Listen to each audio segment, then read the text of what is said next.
Cold brew coffee, mason jar, quarter cup, coffee. You can use pre-ground. This is whole bean. I ground it. Do a coarse grind if you do it yourself.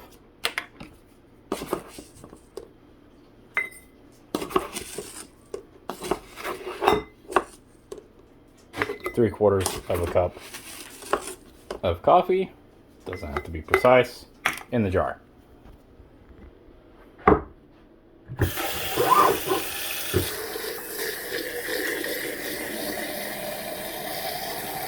Fill it up with water.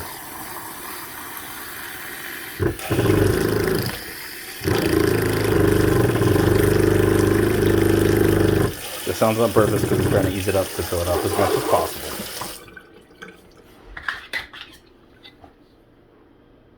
Lid.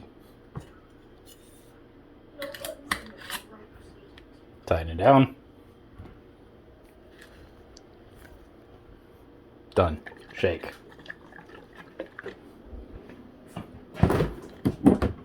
Fridge. Lay it on its side.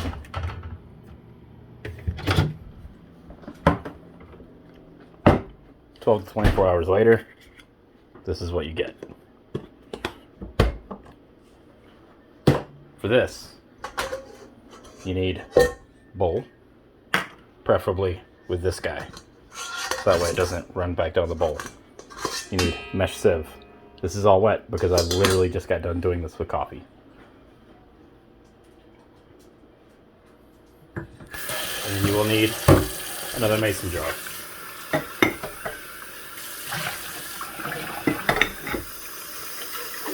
Cool thing is, when you start doing multiple jars at the same time, you literally just rinse the coffee grounds out of the last jar that you emptied.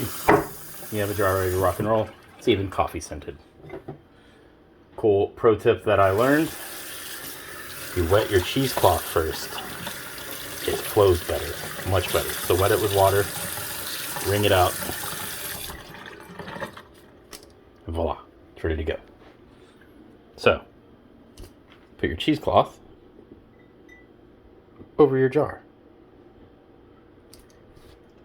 And you take a ring, put the ring on the top of the jar.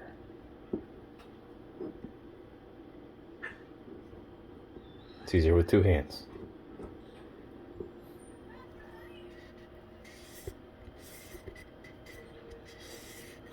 Don't tighten it down all the way. Push the cheesecloth in so you have a bowl. Alright, and then we tighten it down all the way. Get it nice and snug. Voila, now to catch the coffee. So, open up your cold brew,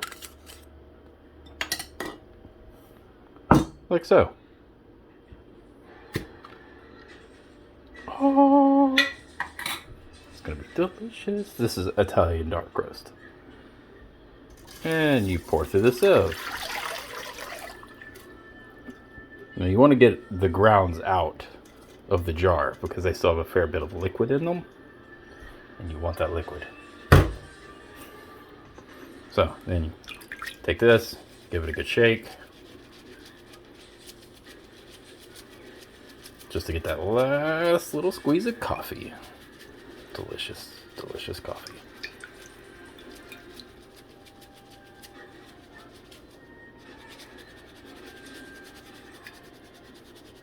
Now you don't want to press on it because you don't want to push the big coffee grounds through the holes in the sieve. The sieve isn't that fine.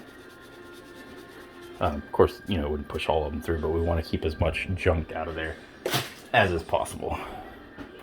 That part is done. Now you take your empty jar with your cheesecloth held in place by the ring. So the ring's completely on tight. After you put the cloth on, lightly put the ring on to hold the cheesecloth on top of the lid, or on top of the jar, push it down to make a bowl, and then tighten it up all the way. So that way you have this little concave in there. And you just take this, and you go like so.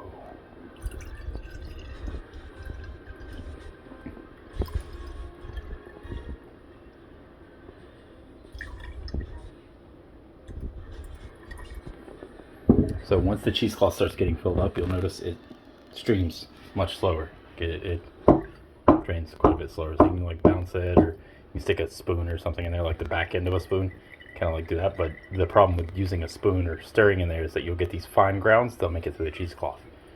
So you don't want to stick your finger in there and wiggle it around or some shit. If you grind whole bean coffee, make sure you put it on the most coarse setting possible. That will prevent the coffee from stopping it up as much. Of course, you'll still. This is the coarsest grind that my grinder can do. But we also use the same grinder for the espresso machine. And espresso works in the exact opposite direction. It uses the most fine grind possible. So there's definitely a lot of dust that we get out of our coffee grinder from grinding it so fine. So if you don't use an espresso machine, yours will come out just fine.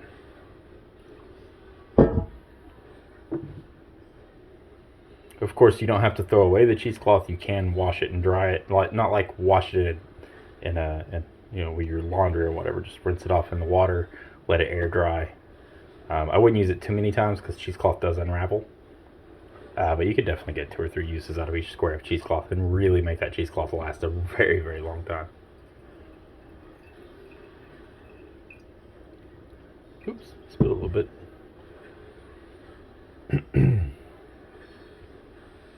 Oh, this is it. Like, this jar is probably going to go up to about 600 milliliters, give or take, between 600 and 800. So what you'll do is, whenever the coffee is ready to be drunk, you will take a coffee cup. And I have no small coffee cups. So, yeah, you'll just take a coffee cup, put 3 tablespoons of sugar, whatever your sugar of choice is, honey, turbinado, sugar in the raw, it doesn't matter. 3 tablespoons in the jar. You're going to pour enough of this cold brew in the coffee cup over the sugar to cover the sugar. So you want the sugar completely submerged. Put this in the microwave for about 1.5 minutes. If you have an 1100 watt microwave. Higher wattage, less time. Lower wattage, more time. So once it's going to bring the coffee up to about boiling, that's in here, which is fine. I mean, it's literally like a fraction of a cup. You're going to stir this, make sure all the coffee is, or not the coffee, the sugar is dissolved. If all the sugar is dissolved, then you pour this hot coffee with the sugar back into the cold brew. Shake the cold brew. The whole jar of cold brew will then be sweetened. And all it has to do, if she wants to drink it black, you dilute it with water. If you guys want it with milk, you mix it with milk. You mix it with cream, whatever. If you're mixing with cream, you probably want to dilute it with 2 parts coffee to 1 part water, and then 1 part cream.